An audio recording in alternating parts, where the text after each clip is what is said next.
You're listening to Catching Wildfire, a podcast by the Public Safety Broadband Technology Association. Today, it's my pleasure to welcome our guests. We have Kate Dargan-Marquis, who is a national figure and certainly an icon and someone I've looked up to in my career, and Brian Collins, who is also an incredible talent in this space. And we have joining me on the interview side today is Chief Zagaris, known as Chief Z, and as the FCC chairman, Brendan Carr, calls him, the national treasure. And I'm Jeff Johnson, and we've been looking forward to this podcast to talk about satellites. So maybe that's where we start, Kate and Brian. How did you two get started in the satellite space? And if you could kind of weave together a little about your background, because I think they're combined in terms of how you got here.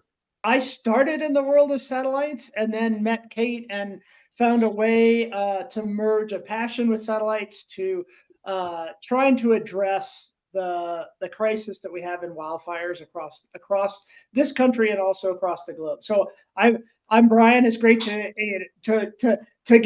get grilled by Jeff and Kim. I was laughing, like there's an excitement to being on a podcast, and then there's like, really, Kim and Jeff, who know way too much about me, are going to ask questions. This could go south really fast. But I'm a space guy, so passionate about space for my entire career. Started out doing space for the Defense Department, the intelligence community, and for essentially security purposes and national security and stability for my entire career. So building satellites is in my blood. But the change in my trajectory was in the Hayman fire here in Colorado, where I was working for then U.S. Space Command. The Hayman fire happened. And was fortunately to be at a meeting between the Colorado Springs Fire Department and U.S. Space Command to talk about anything we could do to help with Wildland fire and that particular large-scale fire here in Colorado. And you love to think that as a defense guy that we have these amazing capabilities we can support and we could throw things at the wildfire problem, but quickly realize that we didn't build our systems for what firefighters and what our land managers and what our communities specifically needed for wildland fire. And so that sort of set me on a trajectory, which intersected with Kate and the next big fire event, which was San Diego and Southern California in 2007. And again, you like to think we've learned a lot, and even in those 4 years, we learned a lot, but didn't change a lot. And we learned even more about what really we needed to be able to do to improve our resilience to wildland fire. So the trajectory started with space, intersected with having a wildland fire, a large-scale wildland fire in my backyard, and then meeting fire professionals, leaders like Kate, Kim, you and yourself, Jeff, and realizing we can do more, our technology can do more, and how do we apply that? Kate, you have a different path here. I came to it from fire, so I did about 20 some years as a line firefighter and battalion chief and all those things. And in those years, I spent 6 of them full time and 2 in reserve as an air attack officer at 2 different air bases. So I was on some very large fires I did a lot of air attack work, and I was air ops on an type 1 incident team. But I mentioned that because it gave me, I mentioned those 2 things, kind of that analytical perspective coming into the fire service and that air attack experience, and just looking at fires over and over and over again from the aerial space. I recognized that, we just weren't getting the information to the firefighters on the ground. It was my job as air attack to paint the picture for the firefighters on the ground through a radio. That was the technology at the time. Yeah. How many good words can air attack use to paint a picture of what's going on? It's like, we can do this better. Right. So that started me on a path in the early 2000s. And in 2002 actually is when I met Brian and went through the Hayman fire and his U.S. Space Command and his subsequent work with that. And in 2007, we partnered up on a few things with Colorado Springs Fire. And in 2007, I was the state fire marshal at the time, acting state fire marshal. And Cal Fire, we had and Kim Z was at Cal OES at the time as our fire and rescue chief. And we had President Bush and Governor Schwarzenegger on the line. And the summation of that phone call is, hey, Governor, I'm going to send you everything I got, including all of the military stuff. And we listed off, we were going to have the U-2 and the Global Hawk and the Civil Air Patrol. And Brian, I can't even remember the long list. I know we had 26 different types of aerial assets assigned to the firestorm that was the fire siege of 2007. We got off the phone. Chief Grijalva looked at me. I said, I know who to call. I called up Mr. Brian Collins and I said, how soon can you get to California? And he said, I can be there in the morning. I said, bring a team. He landed. He brought a couple of key guys. We caught up with Chief Z, and we designed for 2007 what was at the time a sit-stat cell for remote sensing and real-time information. It included the National Guard, Cal Fire, OES, Langley, CIA interpreters, et cetera. It was all pieced together, but it taught us that we needed to do better. And that started us down the path of actively pursuing a definition of real-time intelligence, situational awareness, et cetera. And we started rolling with that in 2008. I retired in 2009. In 2010, Brian and I formed a company together to help advance that goal. And we've worked with the fire service in different ways ever since to bring real-time SA to the fire line. And Chief Z, I don't think there's been anybody who's been in more incident command posts than you have. As an incident commander, how does this real-time view change your ability to execute?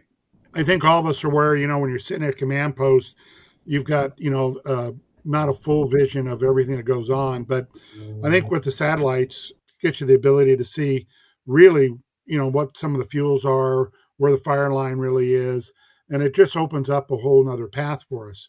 And again, we've been kind of evolving between, satellites and also I think utilizing like Firesat and other capability out there, but it is going to give us the starts, be able to give us the start using, lately we've been, for a number of years now, we've been using the Fire Guard from the military, and that's been good, but it's not been the best. And as Kate's Kate knows, and Jay just indicated, been around a while.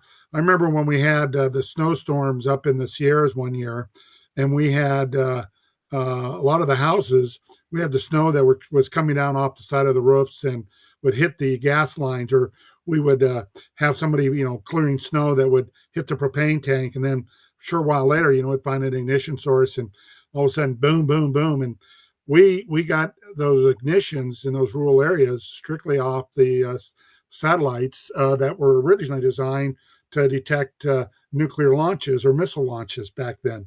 So we've come a long ways, but it is really, I think, evolving much faster and quicker. Not fast enough for some, but again, and I think that the satellites are going to only increase that capability, especially when we look at how moist is the vegetation, the type of vegetation, and those things that we have a good idea, but not totally. So I think it's just going to continue to increase, and that lined up with our alert cameras, our airplanes with sensor capability, and our forecasting of where the fire is and what it's going to do is really the exciting time of where we're at. And Kate, I think a misperception is people think fire is bad. Not all fire is bad. I mean, how are the satellites going to help us with fire intensity management, and what kind of difference is that going to make to the big picture? So, JJ, I'm so glad you asked me about fire intensity management, because those three words are things that something I plan on speaking about the next several years. And fire intensity management is designed to help us, specifically in the fire service, but the big wildfire ecosystem, to understand that it's not just where a fire is occurring. That's a really important piece of fire information. It's not just detection. It is also how hot the fire is burning. And that's to get us ready to understand that we really need a lot of fire. We need wildfire. We need good wildfire. And sometimes good wildfire and bad wildfire, really the thing that's the differentiator is the intensity of it. So the same location, the same day, the same conditions, the same ecosystem, good fire, bad fire is controlled by the temperature and the intensity and the severity on the ground. So satellites. Why is fire intensity, satellites, and management married up? We detect. We have perimeter that helps us with organizing our suppression control, but helping our firefighters and the future AI-driven machine suggestions, decision support that we're going to have about that will be informed by very granular heat detection and heat monitoring capabilities. And that's one of the reasons that we're so invested in the Firesat project. It's not just a bang detector. It's not just, hey, here's a fire. And it's not just a perimeter. As we've learned about fire, we've learned that perimeters are important because that's where we put the humans. So we need to understand where the perimeters are and how fast they're advancing. That's good fire models. But we also need to understand how hot they're burning over the entire landscape of the fire, inside the perimeter and at the edges. That will help us make choices in the future. It's just absolutely incredible to me to think about how wise that is. And, candidly, it's taken our profession a long time to get to a place where we see that. It's important not to put out every fire that's on the landscape, and some of them need to run, and it's all based on that intensity and fuels and topography and wind and a lot of factors that are not just instinctive. They do require data and insight in order to make good decisions there. I'm developing in terms of talking points.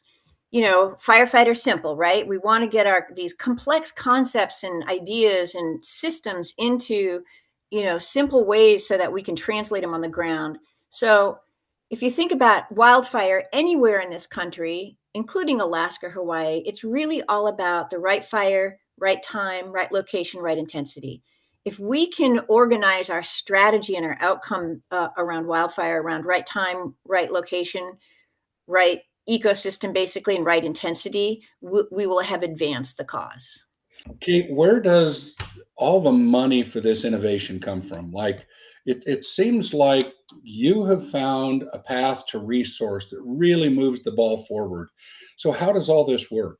Coming out of a large measure of investment, certainly with the Firesat project, but also with many of the other fire tech innovations, as well as a lot of the climate support and science support writ large, is coming out of the philanthropic world. So as we recognize that we needed to get a little bit more, to take a tech word, elegant and complex about our solutions. It wasn't just more fire engines. That wasn't just the solution. The philanthropic world recognized an opportunity to step up. And it's the philanthropic world. I've worked with the Gordon and Betty Moore Foundation as I came out of the White House. They asked me to help them think through a 10-year strategy for their particular initiative, and they do big things. But it's not just the Gordon and Betty Moore. It's some of the utilities have contributed in a philanthropic way. Google.org has contributed. The Smith Foundation in Australia was an early contributor. Schmidt. There are a number of philanthropic organizations, and on the back of that, which is the goal of philanthropic money, is to de-risk trial and error. Yep. And so we can take chances with ideas, processes, programs, initiatives that capital and government can't always take on. And that's really what has helped generate a large amount of this interest. And behind an innovative idea that has been somewhat de-risked comes venture capital, private equity, and entrepreneurship. And then we can put the capital markets to work.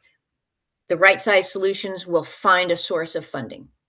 That was really wise. I mean, just reflecting on our path to creating FirstNet, it's like the government creating it is probably the safest and most de-risked model, but you're going to walk past a lot of innovation, and it won't have any insight into how you inspire the capital markets and drive everything that's important at the pace of change that needs to happen. So I think that was pretty smart. Brian, would you mind talking to us a little bit about the technology itself? Tell us about these satellites. Pretty incredible, but I think for most of us, our exposure to satellites is we can spell Starlink. We're not sure if the big L, small L, we're not sure. So tell us about the tech.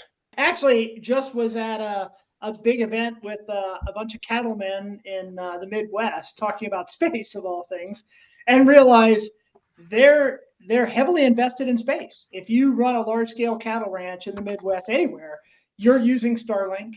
You have computers in your rigs. You are linked to technology in space. Right. And so we always say that it's a complex thing, but on the other hand, we rely on them every day. And the first thing, I'll point out, and it comes a little bit from what Kim was saying about, like, when we first started using satellites, we often rely on things someone else has. Like, we are relying on defense systems. We're relying on NASA and NOAA weather satellites.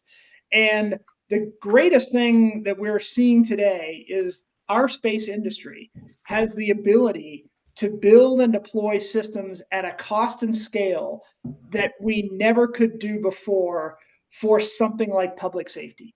So there is it's all about the mission, and we're finally at a place where technology and business, and even, as you mentioned, the capital markets, can do things at scale to meet the mission of fire for the purpose of wildfire. And Kate, we have our funny favorite quote of, "You mean I get my own satellite?" It's like, why not? Like, I mean, this is, I'm a space person. The capability is there. So the satellites for Earth Fire Alliance and the things we're focused on is building purpose-built systems to address the mission need we have. And our mission need is to improve our understanding and resilience to wildland fire on a global scale. And we do that with some interesting mission needs, because we're driving it from the firefighter and also from our land managers and our policy perspective.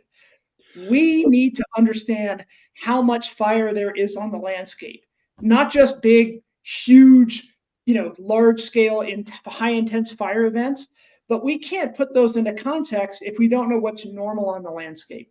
So the satellites that Earth Fire Alliance is building on behalf of our philanthropic investors, and also for the firefighting community and a global community, our design is, and what we're looking for, is the ability to pick up a small, low intensity fire before it ever becomes a huge, high intensity fire that is moving across, an entire community. So we need to pick up a fire that is about the size of a classroom.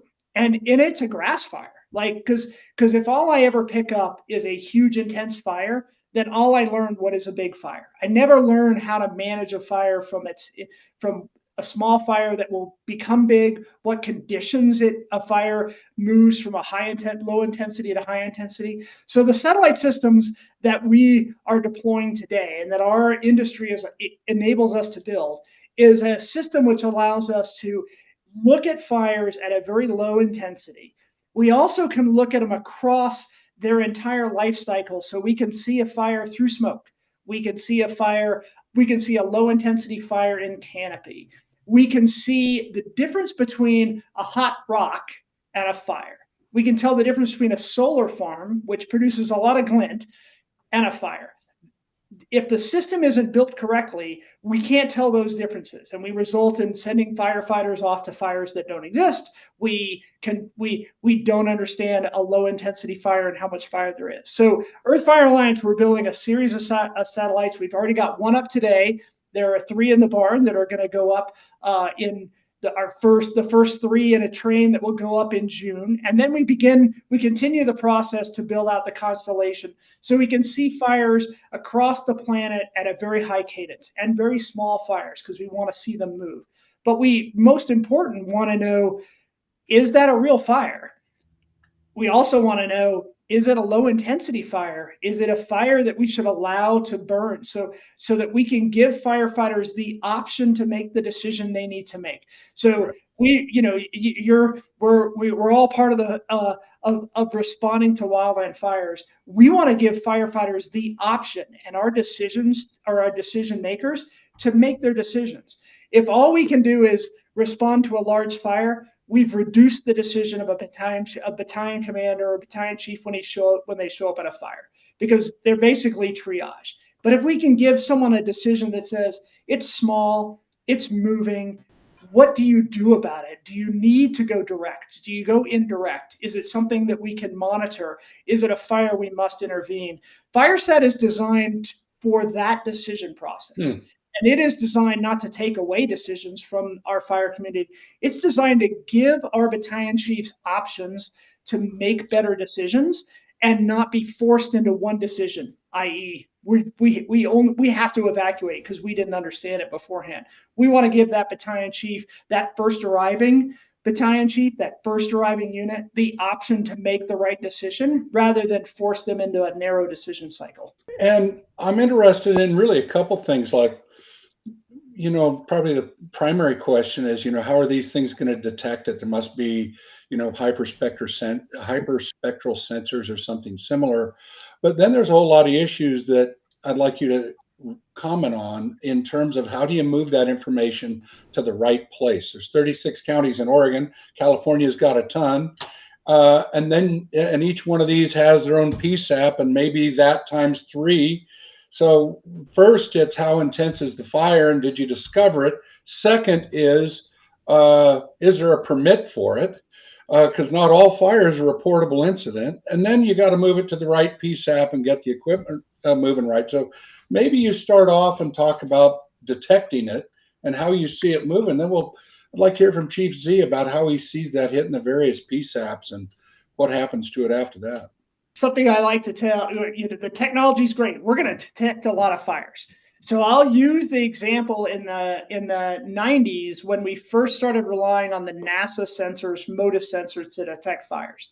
And the Forest Service turned it on, and everybody looked at the United States, and 2 things happened. First, they released it on a public web server and crushed the IT infrastructure on day 1 because they didn't realize there was a consumer, i.e. public, need for information. So the shock to the system was, you mean the public wants to know about where fires are? And that crushed the IT infrastructure. Right. Number 2 was the shock to the fire community and thinking big landscape level across the country of, what do you mean there's that many fires on the East Coast? And of course there are. But in the East, in that reporting environment, many fires are responded to by local rural fire departments. They're singular events. And when they're done, everybody, reports it, responds, and goes back to the station. Whereas if you move into a large scale West Coast fire, there's an apparatus that responds to it. Everybody knows. So if you just took the information you saw, what you saw when MODIS hit was this initial assessment that, one, it broke the infrastructure. And the second was, there can't be that much fire. Yes, there is. You just didn't know it. And so I use that with Firesat to say, we are going to solve a problem and create a problem. We are going to, you hit it directly, Chief Johnson, which is we will detect more fires than are currently understand happen on the landscape in the United States and across the planet. So we, certainly from a data and technology perspective, that's why we have a partnership with the artificial intelligence community to help us process this information. But the next stage is working with the fire community, both the public and our dispatch centers and our reporting centers of, what will you do? How will this change how you do something if you get a lot more calls? And that is, from our perspective, that's a learning process. And we have a structured rollout with early adopters where we are working directly with them right now with our first satellite before we go operational to learn about how they're different culturally across the country and also across the globe. So I can't say we have the answer for it because how a Cal Fire uses that information is very different than a Colorado Division of Fire Prevention and Control, is very different from a fire agency in Suffolk County in New York. And we need to learn about how we will work across all those. So our approach has been recruit them now. So much of our philanthropic funding is for satellites. A quarter of it is for working with fire agencies to begin to understand how this will change how they will do operations. That's a lead in over towards Kim for your experiences, because we do know that we have some opportunities to consolidate how we do fire across the nation. But right now, we do fire very differently, and we need to start learning and sharing across all of them. Yeah, absolutely right. And you know, the differences in the CADs and over 6,000 PSAPs nationwide, all using different tech. I mean, that just exacerbates it. Chief Z, how do you see it hitting PSAPs? And, you know, what are you thinking about in terms of how we're going to get the information and how do we rationalize that cross jurisdiction? Sometimes you get 3 or 4 different agencies going right away. Yeah. You know, I think the West will do a pretty good job with it for the most part because of the work we do with on the wildfire side of the house. But this issue isn't just going to be a wildfire issue. We're going to have hotspots, you know, popping up in rural areas that are actually structure fires in the wintertime or in you know, things that aren't necessarily the wildfire. We're going to have explosions. We're going to have a number of things that the satellites are going to pick up. So I think, again, you know, Brian is kind of hitting it on target. And I think, you know, we have to have a way to disseminate down to a state, down to, you know, either a federal, state, or local agency in those PSAPs so we can actually get that information. But because the satellites are going to be so accurate about, you know, with the longitude and latitude, it's just, you know, it's really, I think down the road, it's going to be to overlay this with the jurisdictional boundaries that, believe it or not, as much GIS as we have out there in mapping, we still got a lot further to go to overlay all those jurisdictional boundaries and then tie in who those responsible parties are with the appropriate information. To me, at the end of the day, it's really about keeping an inventory, keeping that up to date as things change out there. But it's going to be good because, you know, and I just take California because local, state, federal, and almost no one responds by themselves, although there are some areas that are rural that, you know, maybe one agency will handle what they have. But so much of what we do is interagency and moving it. You know, the more ability we have to share the intelligence and provide that situational awareness sooner and quicker, the better off, as Brian said, is to get resources out there. And I'll tell you one of the interesting things, I occasionally go back and forth online with some of the social media. Oh, we're wasting all this money on satellites, and you know, we need to have more boots on the ground. And you know, and trying to get people to understand that, you know, government's not paying for most of what we're doing right now, as Kate's indicated where the money's coming from. But I think at some point we know that you know, government agencies are going to have to step up. And I think that, you know, it hasn't been an issue that anybody's wanted to invest in, although because the problem's becoming more intensified with the large number of mega fires and the loss of structures and lives, it's taking center stage. And it's really sad that we have to have, you know, philanthropy take the lead versus government. But again, probably a good thing because we'll probably get to where we need to be quicker and faster than they are. Well, maybe the people that say we need more boots on the ground are right, but what I do know factually is we don't have enough data to make that case. And what we have is individual experiences and opinions. And even if they were right today, that doesn't mean they're right on the next fire, the one over the hill from them.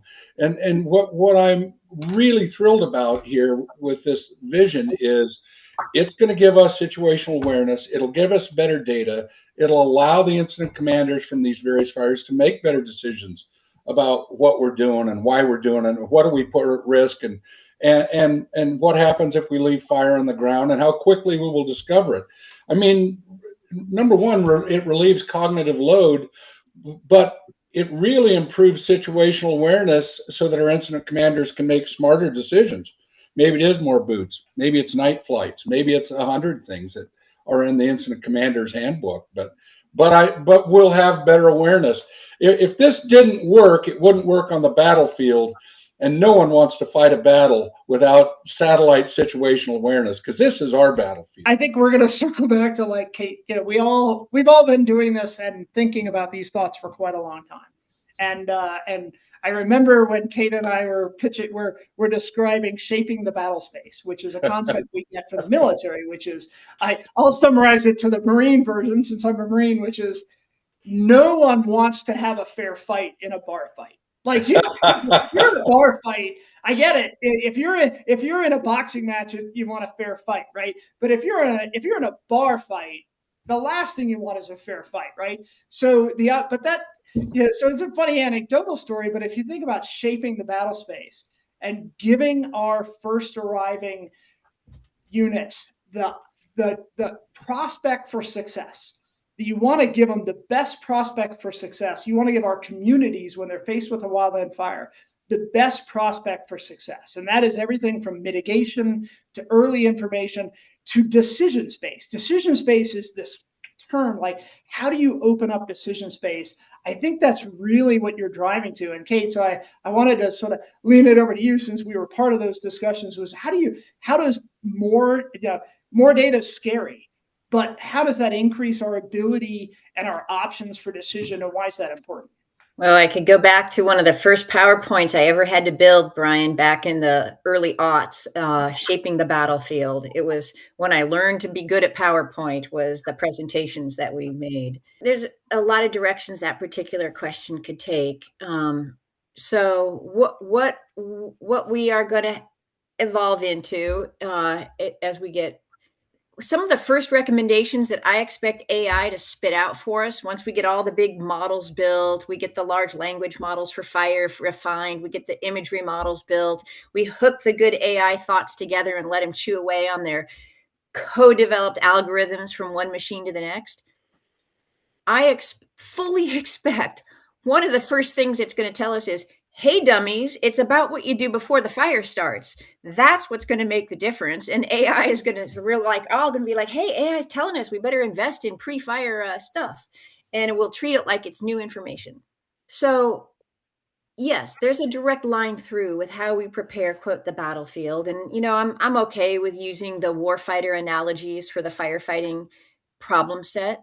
But it's not just the firefighting problem set. It is the preparational problem set that we have to go work on.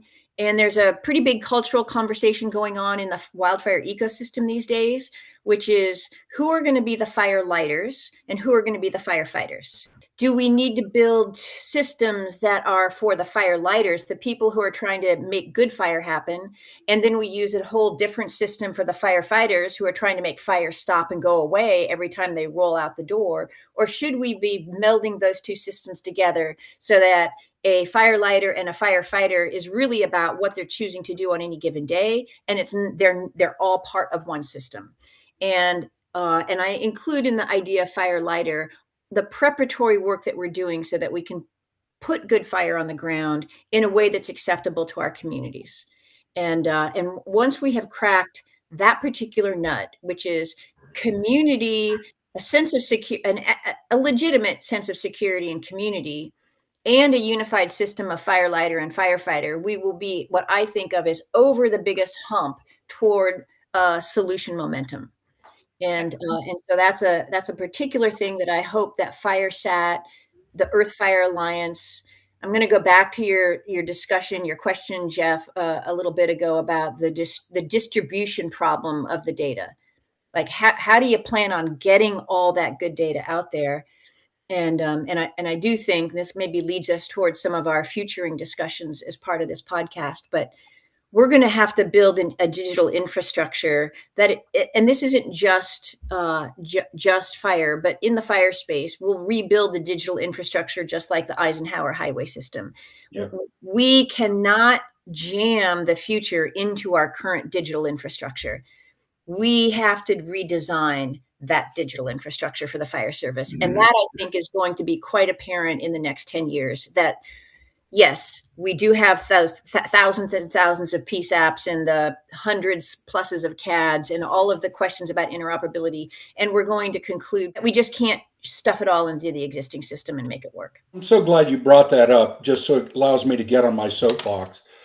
It is a very compelling reason of why FirstNet is so important in the nation, because if we allow our wireless infrastructure to just be developed based on where networks can make money, commercial viability. We're never going to complete a build based on what responders need and where coverage holes exist. Because let's face it, if it's just a profit and loss thing, wireless carriers don't build towers where they don't make money. And FirstNet takes a percentage of each of us that are on FirstNet. That money goes back to the authority, and they use that to build infrastructure in places where it isn't profitable, but it is needed by public safety. And the next thing that happens is this year, by the end of 26, we will see a significant deployment of FirstNet satellites. And they're not like the satellites we've seen so far.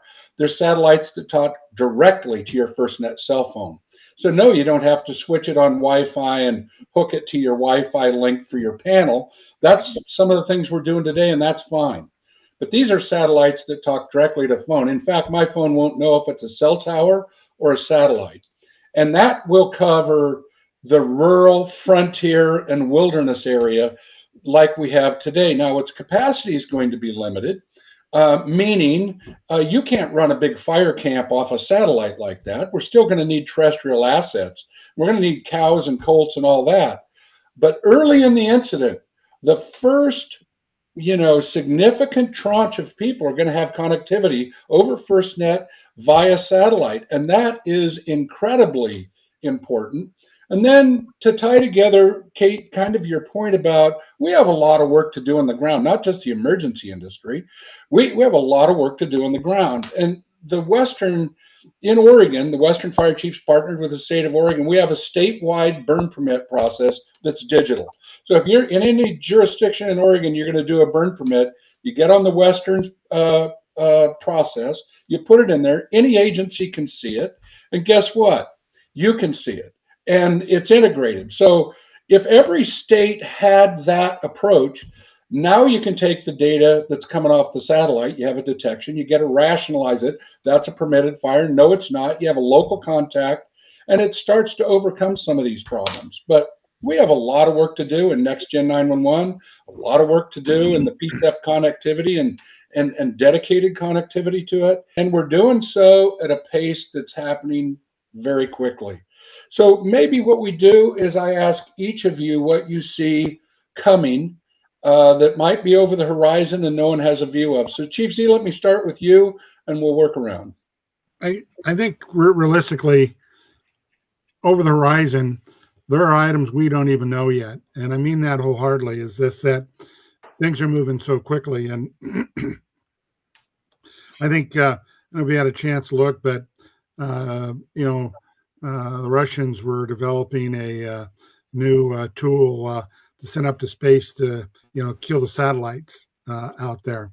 And, so as you were talking about where we're going with FirstNet, and it got me, maybe start thinking, while we're going to have new technologies, we still have to rely upon some old systems as, some systems that work. And I think at the end of the day, I always believe we need redundancy in just about everything we do.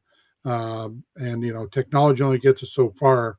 It's kind of like nice to have a key fob to open up the key and all that. But at the end of the day, we still need, push the car, start it, but we still may need, a key to start that car at some point. But I see that. I really see the other side of it is education.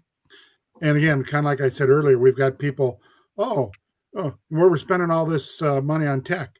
Well, and Brian really alluded to it very well, is that the sooner we can get a jump on a new start may make the difference between whether it's going to be a large fire or a fire nobody's going to actually ever hear about because we took care of it in the incipient stages. And I think, those are the types of things that we've got to continue to balance. Kate also indicated as we talked about the value of the satellites before we even get to the fire side of it, just about the fuels and everything else that we're dealing with that, again, we can do a much better job of the, preparing and, the mitigation and the pre-incident issues before we ever get to that next point. So I think those are the things that are going to continue to come about with, our satellites and the technologies and, things that I haven't even thought about myself, but It's an exciting time, and it's almost like going from with the old probably most of us started out with 6 cylinders and 3 on the tree in your car. Now you've got V8s and a lot of power, and now they're making cars and trucks with with a 4 and a turbo on it. Yeah. Yeah, it's really true. Things are moving quick. Brian, what do you think? Well, I'll just give sort of the vision, and I'm from the Gulf Coast, so I grew up with hurricanes. That was part of what you lived with, and while they show up on the news and we see them, but if you live on the Gulf Coast, you have a healthy understanding of a hurricane. So, if you're growing up in Houston, yes, if something was a level 5 hurricane, I mean, you knew what you understood what that was. They were prediction models. You look at TV and there was a model that shows the hurricane moving. And then the vision I have is that's the world of wildfire. Wildfire is a weather event. And so there are times where there's no intervention at all. There's times where you make decisions as a public to evacuate. There's things you can mitigate, but we don't have a common understanding of wildfire. Yet we are at the chance to do that today. And think of all the systems that went into the current view of hurricanes. So that is there are understandable, openly discussed models of how to predict where a hurricane is, and they're not mysterious. You can look at as a someone who lives on the Gulf Coast. I could see it on TV and go, I kind of see what's happening. I don't need to go to a course to understand that. The data that was part of that was collected by planes that fly through a hurricane, collected by years of satellite data to ground those into understanding, and years of ground in place data. So take fire today. We are going to have satellite data. We need comprehensive satellite data. We've never had it before. We're going to have that with Firesat. We have ground in place cameras, which will give us years of data to understand that. We have airborne systems now that are accurate enough to give us years of data. And we're going to do that in about 3 years. So we're essentially gonna at the place where we're gonna catch the fire community up to effectively how we understand and view hurricanes from a public safety and economic security prospect, in what took the hurricane and our weather community 20 years to build, which is amazing they got there. We're gonna do that in about 3 years in Wildland Fire, and we should. I mean, so I do the other thing is why has it taken us so long?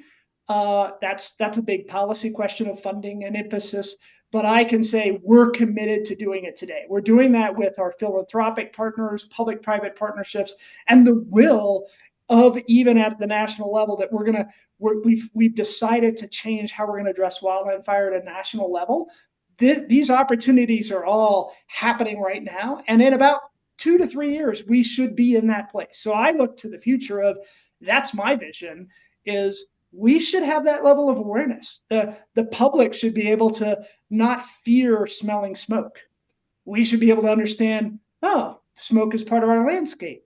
Is that a bad wildfire that I need to worry about? Is that a tropical storm rolling through the Gulf? That level of awareness happens to Gulf communities today. And we should be able to do that as a public across our nation. Kate, what do you think? What's coming we can't see? I'm going to start that, Chief, with defining what I think is an unseeable horizon. So I think we can trend line about 10 years out. And I think we turn that corner and we're over the arc of the horizon at about 20 years out. It's very hard to get any accuracy at a 20 year. But here's my stab at over the horizon. One's a positive. I think wildfire is going to be recognized we're going to start to look at it as a natural resource value. The right amount of fire has positive impact with natural resources. And as natural resource scarcity, natural resource constraints, natural resource utilization become more apparent in our social and economic systems, we're going to understand that there's an actual economic value to wildfire. And we'll develop economic mechanisms like payments relative to carbon outputs, the amount of fire that you have, whether you're a landowner or a jurisdictional land manager, the amount of positive impact you have might be trackable to direct economic gain. And we'll develop investment capabilities like we do with water today. We have all sorts of market strategies around water, from derivatives and investments and trades, et cetera, around water. I see that developing for wildfire. On the negative side, as we head into climate impacts at a global scale with each passing decade, I expect, this is my 20-year plus prediction, that we will see wildfire experimented with as a warfighting tool, especially with the smoke product. We take a look at the impact on Canada. If you want to bring a country to a stop, just unleash massive amounts of smoke that you're upwind of for at least one good circle of the globe. From an air pattern standpoint. And so I expect to see that. And, we're going to get surprised in geopolitical conflicts. We're going to have more of that in the next several decades. And I expect to see wildfire experimented with as a tool of conflict. The other thing this is kind of, if I were giving the National Security Council some advice on how to look at wildfire for the future, I would be talking about wildfire as a climate engineering tool. The more we choose to obscure radiation absorption and development of methane and CO2 by putting particles in the atmosphere and cooling the earth, the more we're going to think about using wildfire as a geoengineering tool around the climate. That's not me reaching. I mean, I just read a lot of science fiction, and we're well into the science strategies of how to put particulates in the atmosphere to cool and or heat the earth at a global scale. And so I think about the context of where we're going to see wildfire. Now, that's not something you talk to a group of firefighters about, but if you are talking to long-term strategists about where wildfire is going to fit in to a very large global picture, I'd be thinking about some of those things. Kate, you have no idea how right you are about a war tool. And actually, during World War II, the Japanese launched incendiary rice balloons. One landed outside of Port Orford, Oregon, started a small fire, was contained. One landed but didn't explode outside Bly, Oregon, until a small school from Bly discovered it on a field trip. And those ended up being the only mainland fatalities as a result of enemy action in World War II, which was, quite a time, really.